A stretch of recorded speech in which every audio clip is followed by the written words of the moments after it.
Bismillahirrahmanirrahim. Bismillahirrahmanirrahim. Assalamualaikum warahmatullahi wabarakatuh. Alhamdulillahilladzi ba'atha fil ummiyina rasulan minhum yatlu 'alaihim ayatihi wa yuzakkihim wa yu'allimuhumul kitaba wal hikmah wa in kanu min qablu lafi dhalalin mubin. أشهد أن لا إله إلا الله وحده لا شريك له وأشهد أن محمدا عبده ورسوله لا نبي بعده. وقال الله تعالى في كتابه الكريم أعوذ بالله من الشيطان الرجيم وابتغ فيما آتاك الله الدار الآخرة ولا تنسى نصيبك من الدنيا وأحسن كما أحسن الله إليك ولا تبغي الفساد في الأرض إن الله لا يحب المفسدين. صدق الله العظيم. اتقوا الله حق تقاته ولا تموتن إلا وأنتم مسلمون. اللهم صل وسلم وبارك على سيدنا محمد وعلى آله وصحبه من تبعهم بإحسان إلى يوم الدين. أما بعد. Hadirin yang dimuliakan Allah, pertama tentu segala puji kita panjatkan kehadirat Allah Subhanahu wa taala atas berbagai nikmat yang telah Allah berikan kepada kita sekalian, terutama nikmat iman, nikmat Islam, nikmat ukhuwah, nikmat kesehatan dan nikmat waktu yang telah Allah berikan kepada kita sekalian. Mudah-mudahan kita senantiasa pandai mensyukuri nikmat-nikmat yang telah Allah berikan kepada kita sekalian ini. Tak lupa salawat dan salam kita haturkan ke hadapan junjungan kita Rasulullah Muhammad SAW beserta para keluarga, para sahabat dan orang-orang yang mengikuti beliau. Hadirin yang dimuliakan Allah, pada kesempatan hari ini saya ingin menyampaikan sedikit tentang prinsip-prinsip dalam menjalani kehidupan. Ini menjadi penting bagi kita karena kita hidup ini bukan hanya di dunia ini saja. Jadi Allah berikan kesempatan kita hidup di dunia ini justru untuk mencari dan membawa bekalan-bekalan bagi kehidupan akhirat kita kelak. Sederhananya, kehidupan tidak berjalan di dunia ini saja. Kita harus berpikir bahwa kehidupan ini akan ada kehidupan yang lain setelah kehidupan kita di dunia ini. Dan kehidupan yang lain itulah yang justru sangat-sangat penting bagi kita, di mana justru kehidupan yang lain itu bersumber dari bagaimana cara kita menghadapi kehidupan kita di dunia ini. Karenanya dalam hidup di dunia ini kita harus berpegang pada prinsip-prinsip yang benar, prinsip-prinsip yang kokoh, prinsip-prinsip yang insya Allah akan menyelamatkan kita baik dalam kehidupan dunia kita ini maupun kehidupan kita di akhirat kelak. Allah Subhanahu wa taala berfirman di dalam surah Al-Qasas ayat 77 yang saya bacakan dalam muqaddimah tadi. A'udzu billahi minasyaitonir rajim. Wabtaghi fima ataakallahu ad-daral akhirah.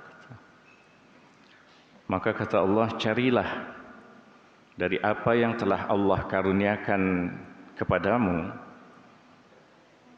kebahagiaan negeri akhirat. Wala tansa nasibaka minad dunya. Tapi jangan juga kamu lupakan jatah kebahagiaanmu dalam kehidupan dunia. Wa ahsin kama ahsanallahu ilaik. Dan berbuat baiklah kamu sebagaimana Allah telah berbuat kebaikan kepadamu. Banyak kebaikan, banyak karunia yang Allah telah berikan yang kita tidak sanggup bahkan untuk menghitungnya.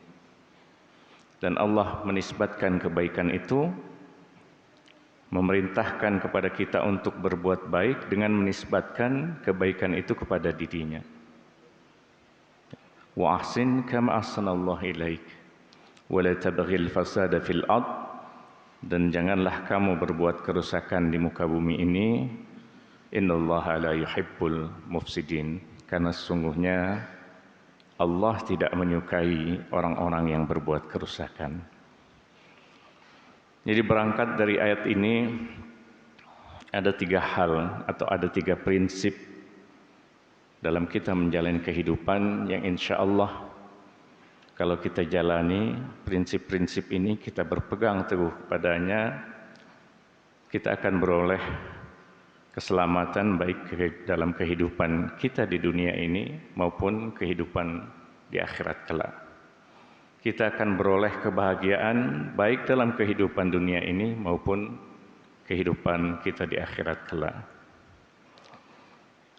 Jadi prinsip yang pertama dari ayat ini, Allah menjelaskan wabtaghi fima atakallahu ad-daral akhirah. Carilah dari apa yang telah Allah karuniakan kebahagiaan negeri akhirat. Ini artinya dalam hidup ini prinsip utama adalah kita berupaya semaksimal mungkin untuk memperoleh kebahagiaan akhirat. Jadi tujuan hidup kita yang utama adalah mencari kebahagiaan akhirat dulu, baru duniawi. Kenapa demikian? Karena kalau prinsip ini kemudian kita balik, ya, misal kita kemudian berprinsip, kejar dulu bahagia dunia, baru nanti urusan akhirat. Inilah yang menjadi sumber dari banyaknya kerusakan-kerusakan di bumi. Inilah sumber kemaksiatan-kemaksiatan yang dilakukan manusia kalau manusia kemudian berprinsip sebaliknya, berprinsip yang penting bahagia dulu di dunia baru akhirat. Makanya Allah sangat tegas di sini, ya, memerintahkan kepada kita, ya, untuk mencari kebahagiaan akhirat dulu baru kebahagiaan dunia. Jadi jangan dibalik gitu ya. Karena ketika kita membalik hal ini, ya, dari sinilah sumber-sumber keburukan-keburukan yang terjadi dalam kehidupan kita. Dari sinilah sumber kemaksiatan-kemaksiatan yang terjadi dalam kehidupan kita. Dari sinilah sumber kezaliman-kezaliman yang terjadi dalam kehidupan manusia. Kalau manusia membalik prinsip ini, ya.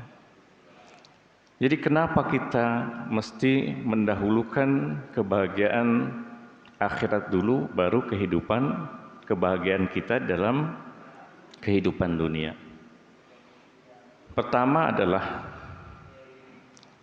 kalau kita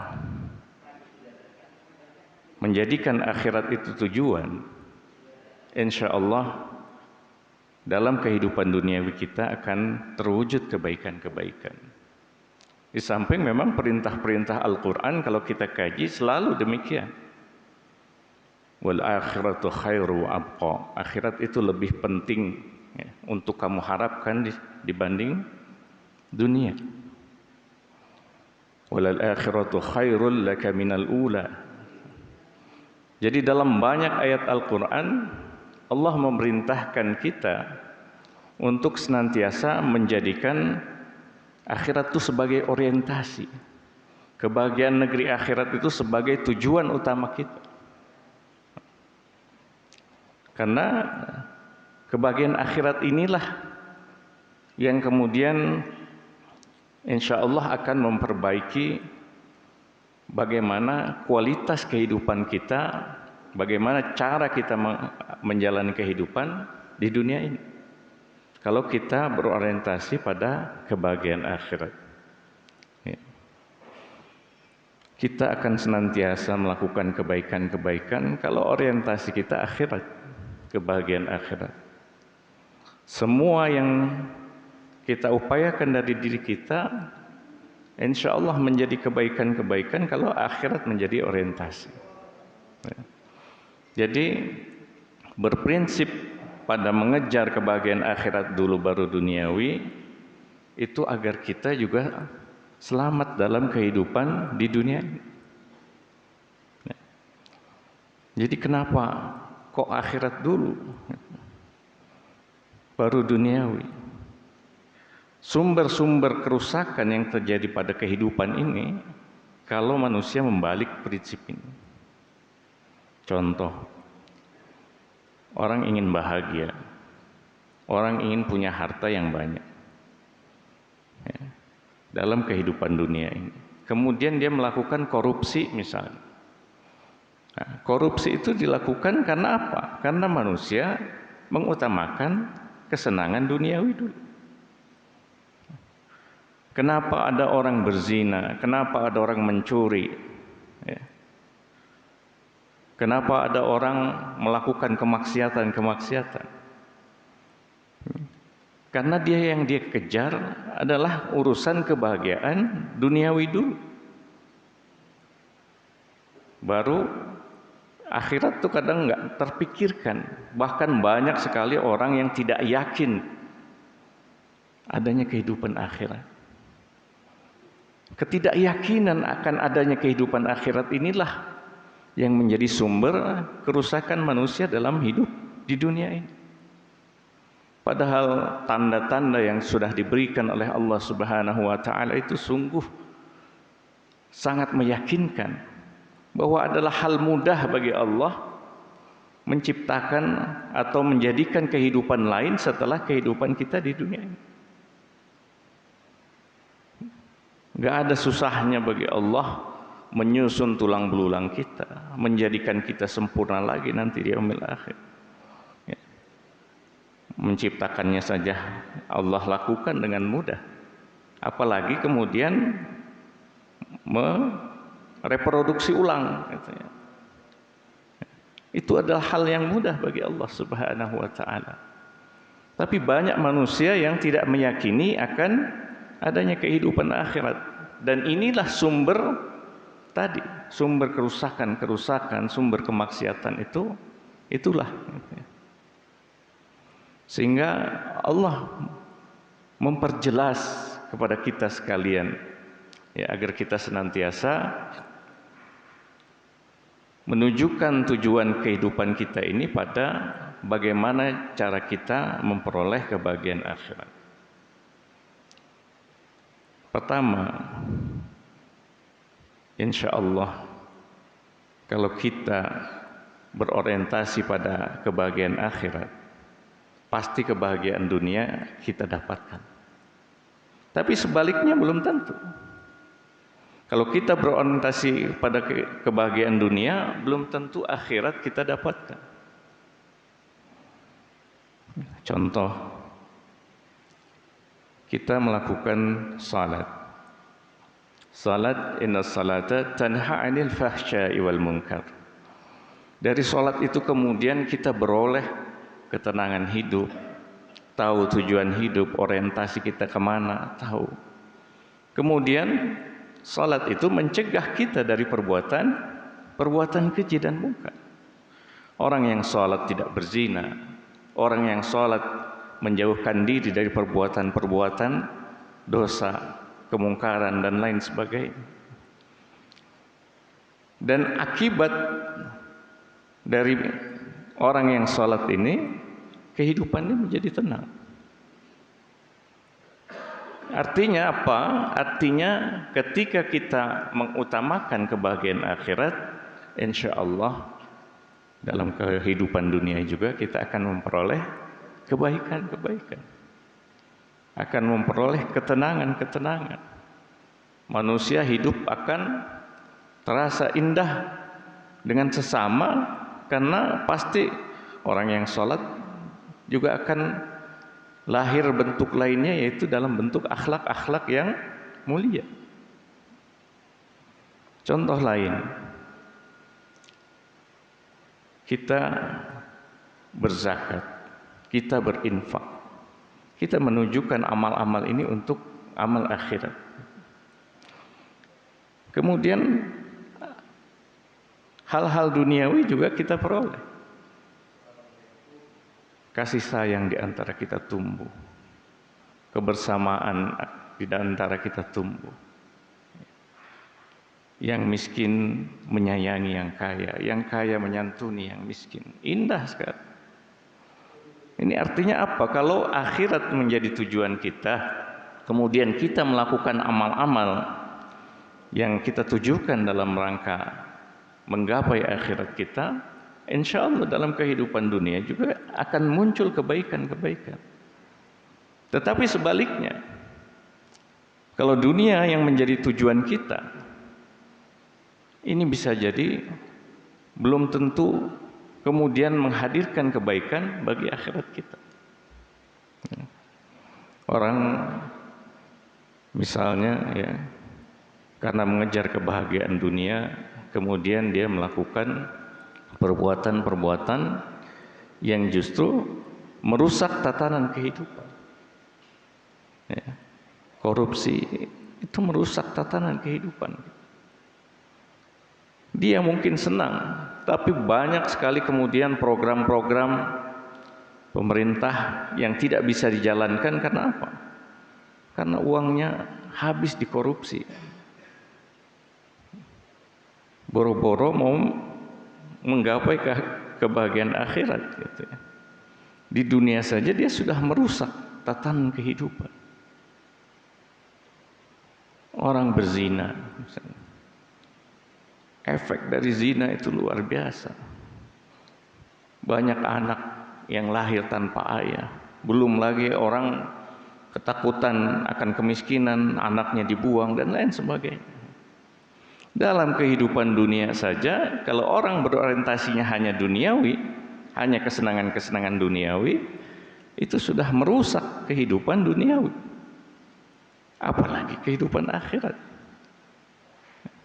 Orang mencuri, orang melakukan kemaksiatan-kemaksiatan, tidak jujur, ya, berkata dusta. Itu banyak sekali efek-efek, bahkan efek duniawi sendiri pun tidak menunjukkan bahwa itu akan berefek baik pada kehidupan duniawi. Malah dia akan berefek buruk pada kehidupan duniawi. Ya. Jadi ini prinsip yang pertama yang harus kita pastikan dari diri kita. Pastikan yang kita lakukan adalah untuk kebahagiaan akhirat kita dulu, baru untuk kebahagiaan duniawi. Tapi kebanyakan memang kalau kita berorientasi pada kebahagiaan akhirat, insya Allah kebaikan-kebaikan dalam kehidupan dunia ini juga akan tumbuh, akan muncul. Akan banyak manfaatnya dalam kehidupan duniawi kita. Dan sebaliknya, ketika kita kemudian berorientasi pada kebahagiaan duniawi dulu, itu akan memunculkan bahkan di dunia ini juga keburukan-keburukan. Ya. Sumber-sumber kezaliman, sumber-sumber kemaksiatan itu adalah kalau manusia kemudian menjadikan dunia ini menjadi tujuan. Kita, kenapa orang kemudian sikut-sikutan misalnya dalam hal memperoleh jabatan tertentu? Ya karena mengejar bahagia duniawi. Dan kemudian timbullah saling fitnah, saling mencaci, saling mencela, menggibah dan lain sebagainya. Karena apa? Karena urusan sederhana tadi gitu. Saling berlomba-lomba dalam menggapai kebahagiaan dunia, kebahagiaan duniawi saja. Nggak mungkin misalnya Kang Tisna rajin sholat malam, yang lain iri gitu ya. Iri kepada yang rajin sholat malam gitu ya. Nggak mungkin di antara irinya itu kemudian dia melakukan keburukan kepada Kang Tisna. Ya. Tapi kalau irinya soal-soal duniawi, tah eta yang menyebabkan keburukan-keburukan muncul. Orang iri dengan jabatan tertentu, muncul keburukan, difitnahlah orang tersebut. Ya. Dimunculkan sebuah skenario dan lain sebagainya untuk merusak nama baik orang tersebut. Ini karena apa? Karena tadi, gitu ya. Karena kalau kita balik kemudian kita mengejar kebahagiaan dunia, baru ya kebahagiaan akhirat dikejar, belum tentu bisa mengejar kebahagiaan akhirat kalau dunia ini sudah menjadi obsesi. Ya. Dan yang juga harus kita pikirkan, tidak ada satupun perilaku kita, ya, perbuatan kita di dunia ini yang tidak punya efek akhirat. Semua yang kita lakukan di dunia ini pasti ada efek akhiratnya. Karenanya Allah berfirman, "Faman ya'mal mithqala dzarratin khairan yarah, wa man ya'mal mithqala dzarratin syarran yarah." Siapa yang melakukan kebajikan walaupun seberat biji zarrah, niscaya dia akan menemui balasan.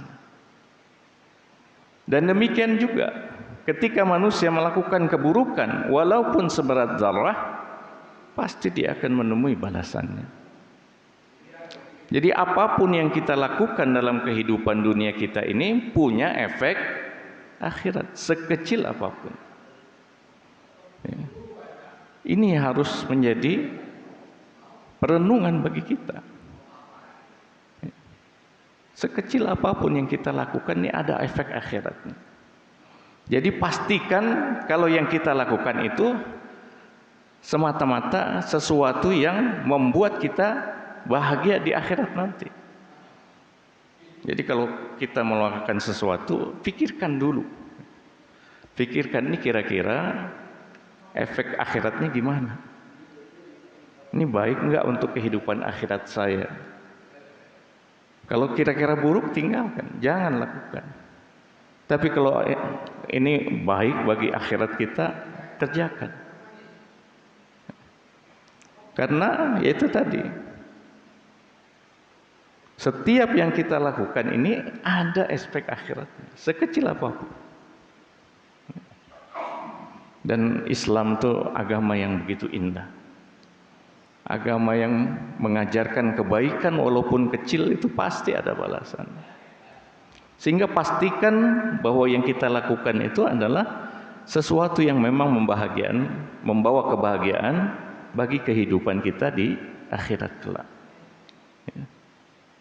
Karena setiap yang kita lakukan pasti ada efek akhiratnya. Ya. Sekecil apapun dalam kehidupan dunia ini, insya Allah ada efek akhiratnya. Ya.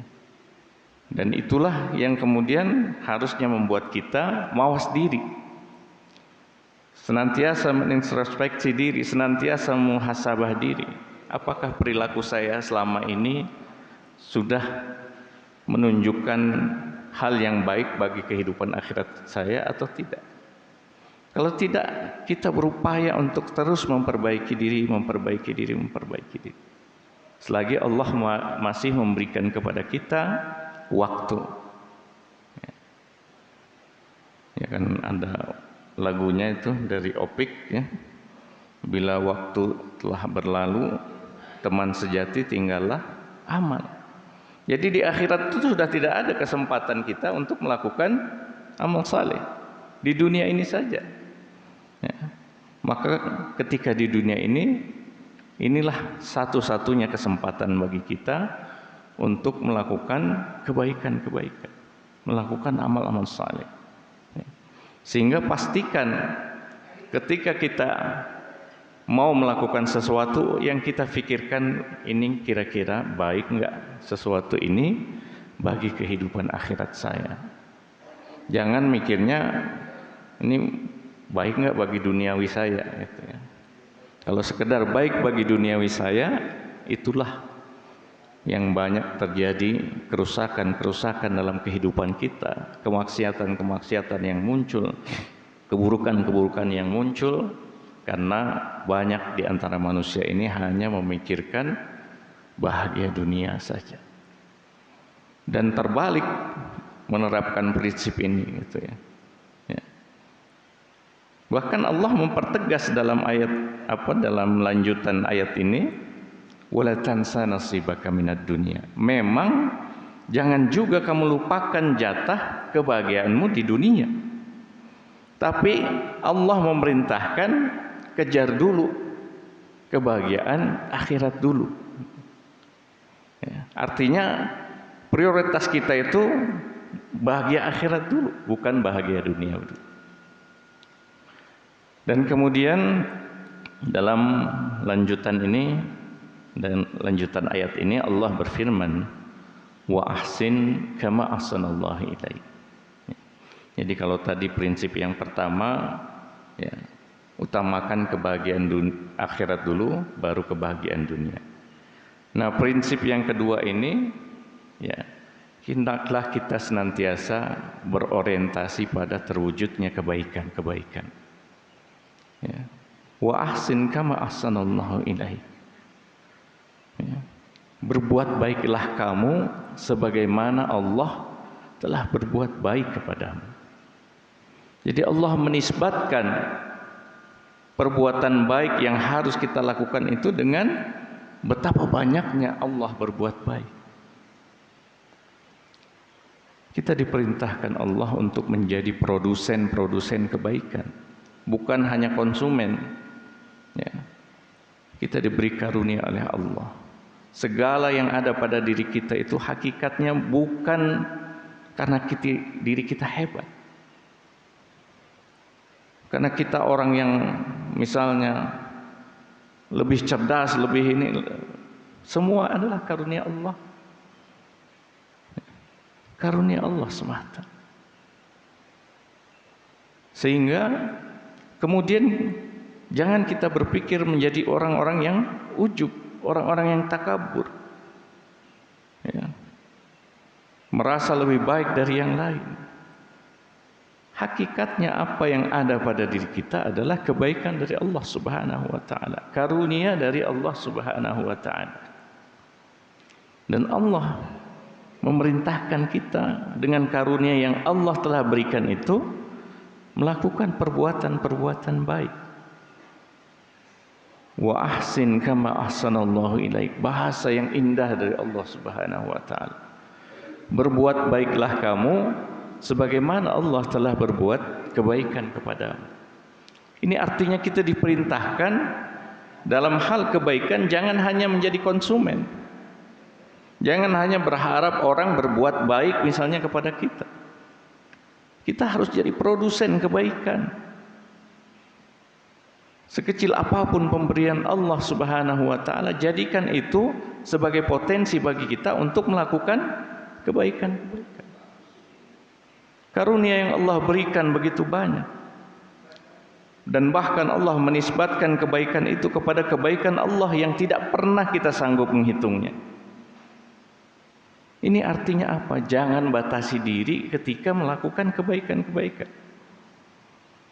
Wah, saya tadi malam udah sholat malam, sekarang sholat subuh berjamaah, katanya.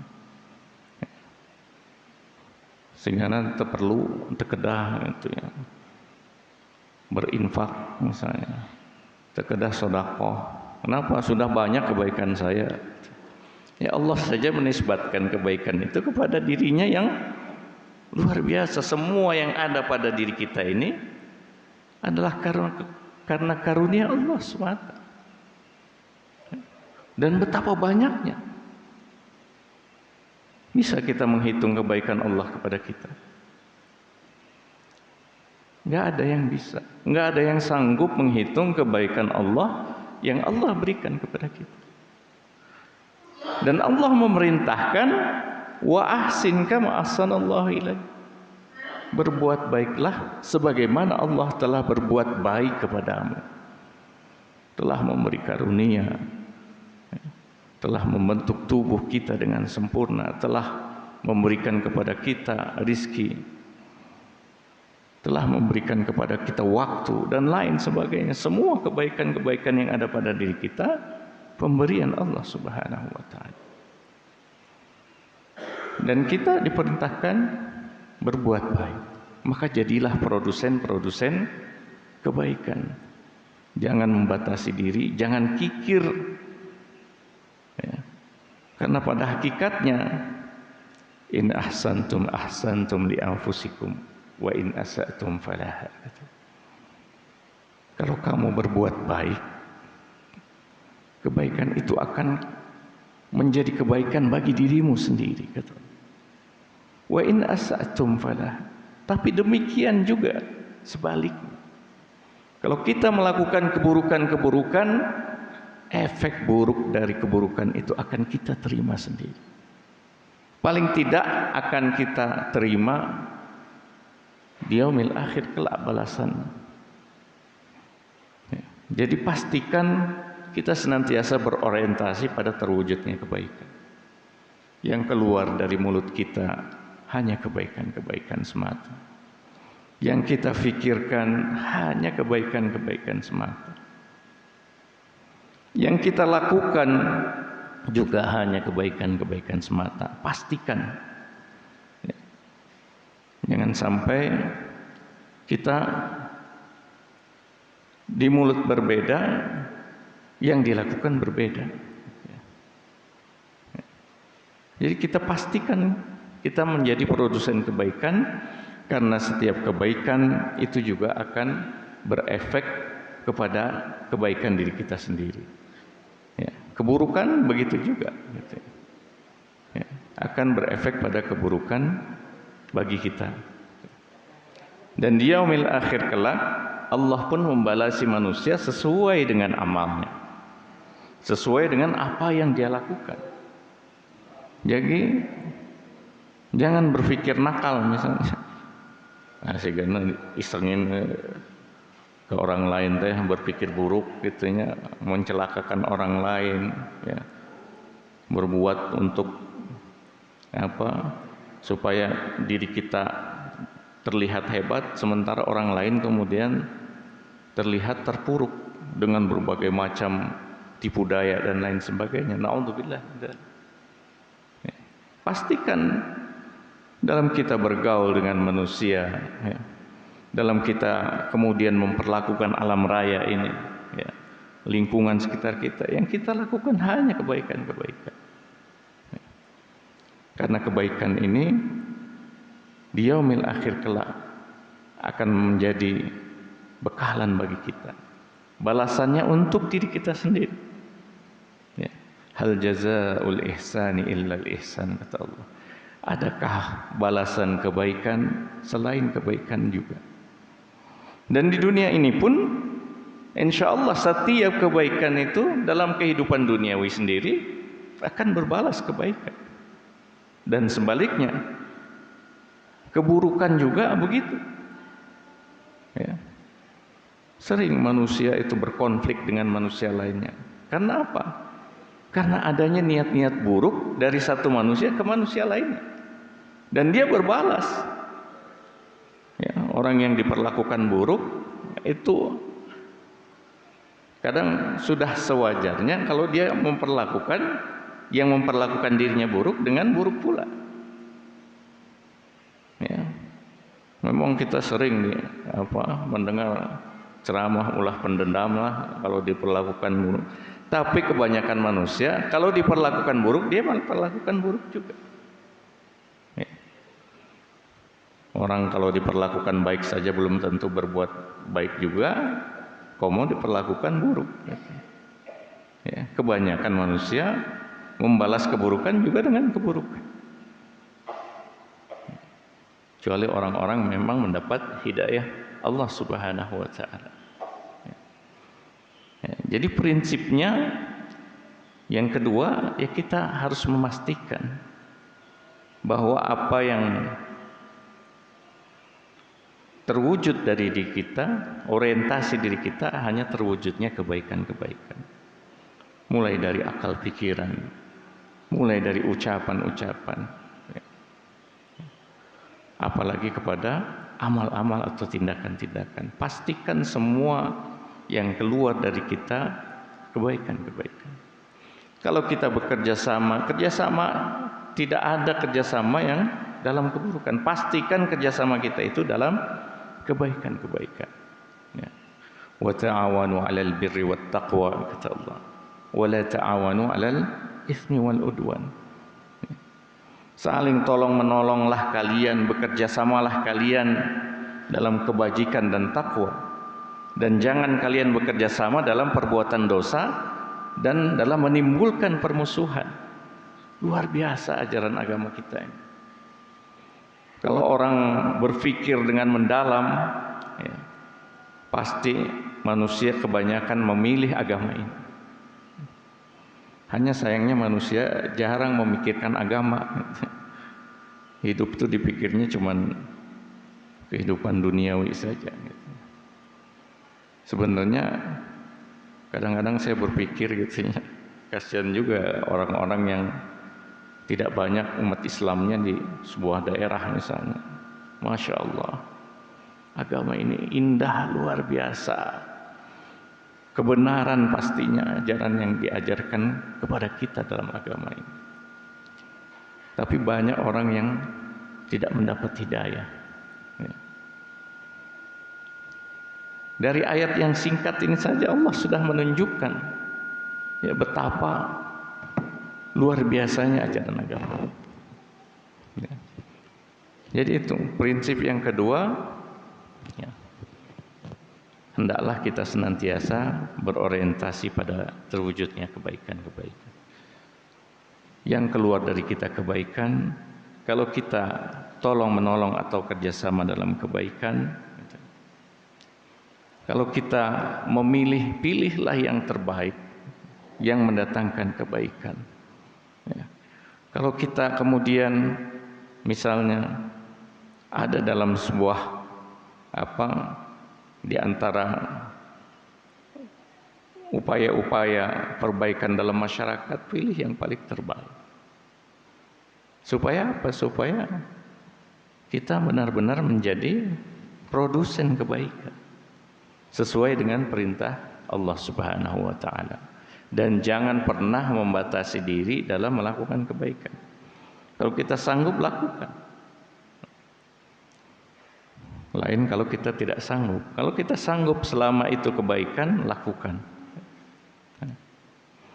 Nah, prinsip yang ketiga, Allah Subhanahu wa taala berfirman, "Wa la tabghil fasada fil ard." Janganlah kamu berbuat kerusakan di muka bumi.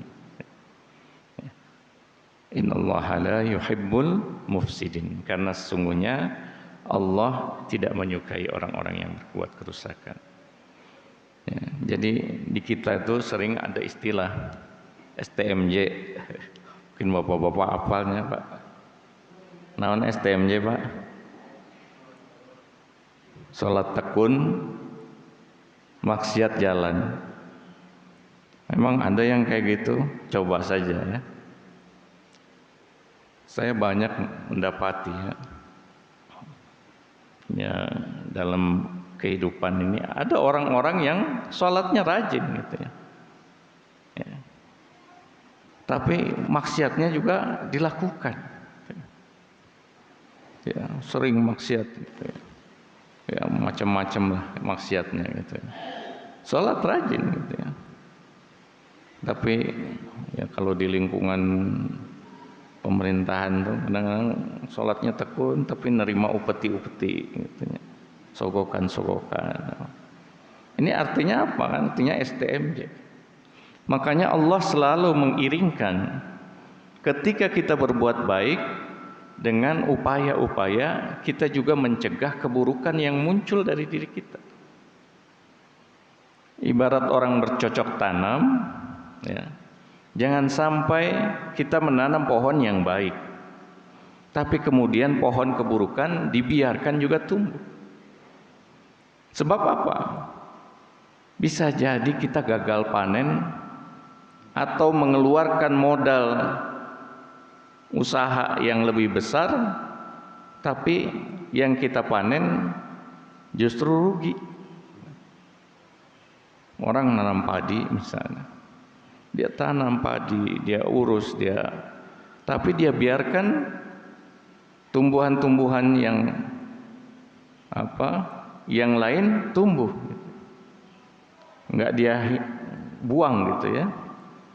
Bisa jadi saat panen dihitung-hitung kok modal pupuk, modal pemeliharaan dan lain sebagainya misalnya 20 juta, iya kok panen cuma 10 juta. Kita kan rugi gitu.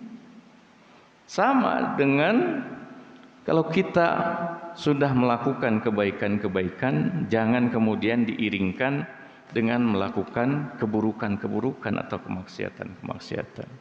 Upayakan sekali kita jaga diri kita dari perbuatan-perbuatan yang bisa merugikan panen kita di yaumil akhir kelak. Kalau kita misalnya berprinsip STMJ tadi misalnya, naudzubillah, jangan sampai ternyata setelah diperiksa, ditimbang amal-amal kita di yaumil akhir, ternyata yang beratlah amal-amal keburukan. Lebih berat amal keburukannya, naudzubillah. Makanya upaya-upaya mewujudkan kebaikan harus disertai dengan upaya juga untuk mencegah dari timbulnya keburukan-keburukan. Mencegah diri kita dari melakukan keburukan-keburukan. Karena kita tidak mau panen kita gagal.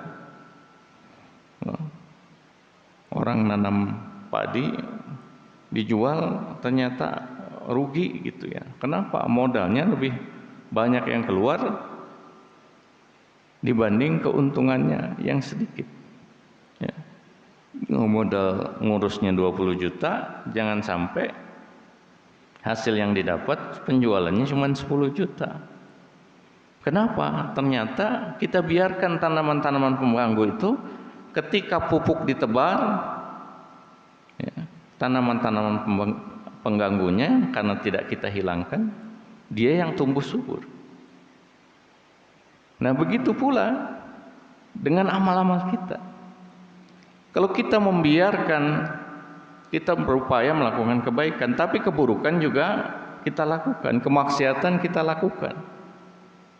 Tahu-tahu pas ditimbang di yaumil akhir kelak, kita merugi. Kenapa? Ternyata keburukannya lebih banyak, lebih subur. Padahal kebaikan dibalas dengan 10 kali lipat, keburukan hanya 1 kali lipat. Tapi ternyata ditimbang-timbang karena kita tidak waspada, lebih banyak yang keburukannya. Nauzubillah min dzalik. Jadi harus ada upaya ketika kita melakukan kebaikan, juga kita berupaya mencegah diri dari keburukan-keburukan. Apalagi Allah menutup ayat ini dengan innallaha la yuhibbul mufsidin. Sungguh Allah tidak menyukai orang-orang yang berbuat kerusakan, orang-orang yang berbuat keburukan. Ya. Sehingga kita harus pastikan ketika kita berlaku baik, berbuat baik, jangan sekali-kali berpikir sekali-kali bolehlah melakukan keburukan gitu ya. Upayakan kita senantiasa orientasinya hanya yang baik-baik sajalah. Ya. Berupaya yang kita wujudkan yang baik-baik saja. Yang kita pikirkan yang baik-baik saja, yang kita ucapkan yang baik-baik saja. Jangan berpikir menggampangkan perbuatan buruk gitu ya. Ya. Jadi harus dipastikan ini gitu ya. Ya. Dan ini saya rasa adalah prinsip kehidupan yang simple ya, tapi memang dalam pelaksanaannya tidaklah mudah gitu ya. Namun paling tidak kita memahami gitu ya, bahwa dalam hidup ini ada hal-hal yang harus menjadi pegangan bagi kita. Dan tadi ya, dengan 3 hal tadi ya, mudah-mudahan kehidupan kita bisa mendatangkan kebaikan baik dalam kehidupan dunia ini maupun dalam kehidupan akhirat kita kelak. Mungkin itu yang bisa saya sampaikan. Billahi taufiq wal hidayah. Assalamualaikum warahmatullahi wabarakatuh. Waalaikumsalam.